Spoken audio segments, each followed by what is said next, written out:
নমস্কার 24 ঘন্টা আপনাদের সকলকে স্বাগত। সারা দিনের এখনো পর্যন্ত বাছাই করা খবরগুলো নিয়ে শুরু করছি আজকের ব্রেকিং 12টা। আর প্রথমেই আমরা ব্রেকিং 12টায় যে খবরে চোখ রাখবো তা হলো ফের কাঠগড়াতে সরকারি হাসপাতালের পরিকাঠামো। হাসপাতালে রক্ত পরীক্ষা করিয়ে বিপাকে এক প্রসূতি। হুগলির এই ঘটনা। সরকারি হাসপাতালে ব্লাড রিপোর্টে বলা হয়েছে প্রসূতির হেপাটাইটিস বি পজিটিভ। চুঁচুড়া সদর হাসপাতালের চিকিৎসকের পরামর্শ গর্ভপাত করিয়ে নেওয়াই ভালো। আমাদের সঙ্গে টেলিফোনে রয়েছেন আমাদের প্রতিনিধি বিশ্বজিৎ সিংহ রায়। কথা বলবো তার সঙ্গে।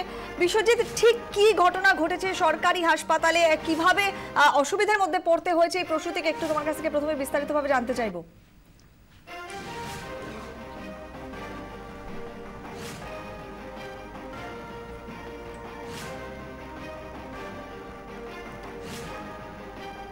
বিশ্বজিৎ, তুমি কি রয়েছো আমাদের সঙ্গে টেলিফোনে?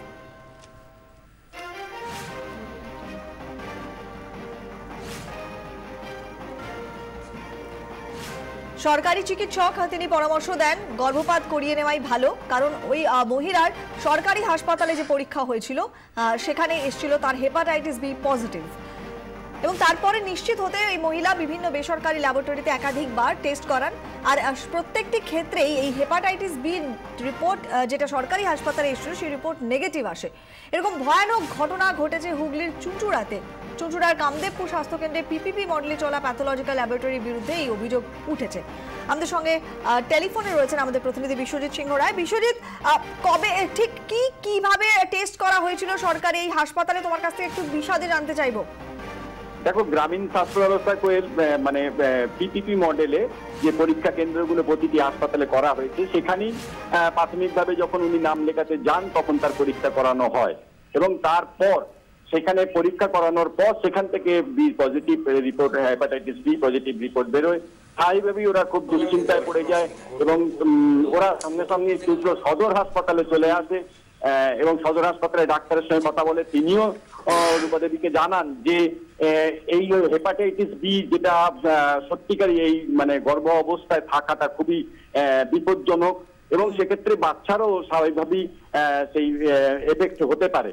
এবং সেক্ষেত্রে তিনি পরামর্শ দেন রূপাদেবীকে যে আপনি যদি মনে করেন যে বাচ্চাটি রাখবেন না সেটাও আপনি করতে পারেন, তবে সেটা আপনার বিষয়, আপনি ভেবে দেখুন, কারণ এই চিকিৎসা বা পরবর্তীকালে যে সন্তান আপনার গর্ভে এসছে তারও এই হেপাটাইটিস বি আক্রান্ত হতে পারে। বিশ্বজিৎ, একটা কথা বলো, এই সমস্ত সরকারি হাসপাতালে এখন পিপিপি মডেলে এই পরীক্ষার ব্যবস্থাগুলো করা হয়, তো সেক্ষেত্রে টেন্ডারের বিষয় থাকে, মানে সেক্ষেত্রে সঠিক গুণগত মান ঠিকঠাক না দেখে কি এই টেন্ডারগুলো দিয়ে দেওয়া হচ্ছে? দেখো, ব্যাপারটা হচ্ছে কি, পিপিপি মডেলটা বহু আগে থেকেই চালু হয়েছে। এটা বর্তমান সরকার শুধু নয়, তার আগে সরকারের মডেলে স্বাস্থ্য এই পরিষেবাটা দেওয়ার কারণ ছিল যে গ্রামীণ হাসপাতালগুলোতে পরীক্ষার জন্য তাদেরকে আবার সেই শহরে আসতে হতো, সেই কারণেই ব্যবস্থা।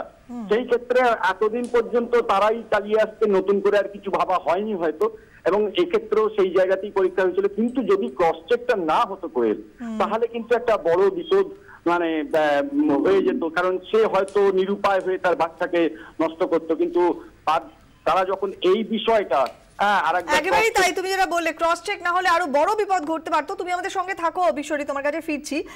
এই চুঁচুড়া হাসপাতালের ডাক্তার তিনি ঠিক কি বলছেন আসুন একবার শুনে নি। আমি নিজে তো দেখেছি দুটো লাইন ছিল, আমি এখন কি করে বলি যে ছিল না। তারপরে আরো 7 দিন পরে যদি আসে তো টাইটারটা রাইজ করলে তবে তো টেস্টে ধরা পড়বে। সব রকমের টেস্টের সেন্সিটিভিটি তো এক হয় না, তো সেই হিসাবে ওদের ফলো আপে আর একবার আসা উচিত ছিল, কিংবা ধরুন ওরা বাইরে থেকেও যদি করতো সেটা একবার দেখিয়ে যাওয়া উচিত ছিল। যাই হোক, সে না আসলে তো আমি আর বলতে পারবো না যে তারপরে ওদের কিরকম কি হয়েছে না হয়েছে। সরকারি হাসপাতালের চিকিৎসক তিনি তার মতো বক্তব্য রাখলেন। এই মুহূর্তে আমরা টেলিফোনে যোগাযোগ করেছি চিকিৎসক সংগঠনের নেতা রেজাউল করিমের সঙ্গে। করিম সাহেব, আপনার কাছ থেকে জানতে চাইব, সরকারি হাসপাতালের এই পরীক্ষার যদি এইরকম ফলাফল হয় তাহলে সাধারণ মানুষ কোথায় যাবে? মানে এক্ষেত্রে যদি ক্রস চেক না হতো তাহলে তো ভুলটা ধরাই পড়তো না। কোনটা ভুল কোনটা ঠিক করে বোঝা যাবে? সরকারিটা ভুল নাকি বাইরেরটা ভুল, সেটা আগে তো কনফার্ম করা দরকার। এনারা তো বলছেন এনারা অনেক যা প্রাইভেট ল্যাবে বারবার টেস্ট করিয়েছেন এবং প্রত্যেকটা ক্ষেত্রে ওনারা কি বলছেন ওনারা কি বলছেন আসলে এই সমস্তগুলো না, মানে অভিজ্ঞতাগুলো, এটা অনেক সময় প্রাইভেট ল্যাবরেটরি থেকে আমরা অনেক রিপোর্ট পাই যে রিপোর্টে দেখা যায় যে ভুল আছে। সরকারি হাসপাতালে কিন্তু প্রচন্ড কেয়ার নিয়ে করা হয় এবং we have the best of people আমার তো যদি এরকম কিছু সন্দেহ হয়ে থাকে তাহলে আমাদের আরেকবার টেস্ট করে দেখা উচিত যে এটা ঠিক আছে না ভুল আছে কোনো মন্তব্য করার আগে। এটা হচ্ছে মনে হয় প্রথম কাজ। দ্বিতীয় কাজ হচ্ছে যে আপনাকে আমি এটুকু বলতে পারি যে আমাদের সরকার থেকেও বলছে হাজার হাজার ল্যাবরেটরি ব্যাঙের ছাতার মতো গজিয়ে আছে, তার কোথায় টেকনিশিয়ান আছে কোথায় নেই, কি কিট ইউজ করে, কোন কিটের মানে ভ্যালু আছে, কোনো স্ট্যান্ডার্ডাইজেশন নেই। তো সরকারকে একটা স্ট্যান্ডার্ডাইজেশন করে দেওয়া উচিত। সরকারি হাসপাতালের রিপোর্ট ভুল হয়েছে খুব সচরাচর কিন্তু আমি শুনি না। মানে আপনি যেটা বলছেন এক্সট্রিম এক্সাম্পল, একটা হেপাটাইটিস বি মতো একটা গুরুত্বপূর্ণ জিনিস, সেটা নিশ্চয়ই রিটেস্ট করা হয় সবসময়, একবার করা হয় না, একাধিকবার করে দেখা হয়। যদি কিছু ভুল বোঝাবুঝি হয়ে থাকে আমার মনে হয় যে এটা স্টুডিওতে বসে আলোচনা করার চেয়ে অনেক ইম্পর্টেন্ট হচ্ছে সেই কনসার্ন হাসপাতালে যাওয়া এবং ওটাকে নতুন করে ওই ল্যাবেই আবার রিটেস্ট করে দেখা যে ঠিক হয়েছে না ভুল হয়েছে। একেবারে মানে এক্ষেত্রে ধরুন সাধারণ মানুষ যিনি গেছেন এই প্রসূতির কথাই যদি আমরা ধরি, তারা তো বুঝতে পারবে না যেটা আপনি বললেন যে কোনটা ভুল কোনটা ঠিক। আলটিমেটলি তারা সবথেকে বেশি দুবিধার মধ্যে পড়ে যাচ্ছেন। বেস্ট অফ পিপল ম্যাডাম, আমাদের সবচেয়ে ভালো লোকগুলো আমাদের সরকারি হাসপাতালে আছে। তারা আমাদের কাছে আসুক, আমাদের সঙ্গে ডিসকাস করুক, দেখি আমরা কোথায়। এটা এমন নয় যে কেউ শত্রু হয়ে বসে আছে, আমরা মানুষের উপকার করার জন্যই আছি। বিনা পয়সায় পরিষেবা দেওয়া হচ্ছে, মানুষকে সেটা গ্রহণ করতে হবে। আমাদের কাছে আসুক, প্রবলেম হলে আমরা ডিসকাস করব, আবার নতুন করে টেস্ট করে দেওয়া হবে। এটা মানে এত কিছু মানে কি বলবো, এগুলো নিয়ে আসলে কি মানুষের সঙ্গে ভুল বুঝাবুঝি ডাক্তারদের আরো বেড়ে যাচ্ছে। এগুলো যত প্রচার করবেন তত মানুষের আস্থাটা আরো কমে যাবে। এটা একটু ভেবে দেখুন আপনারা।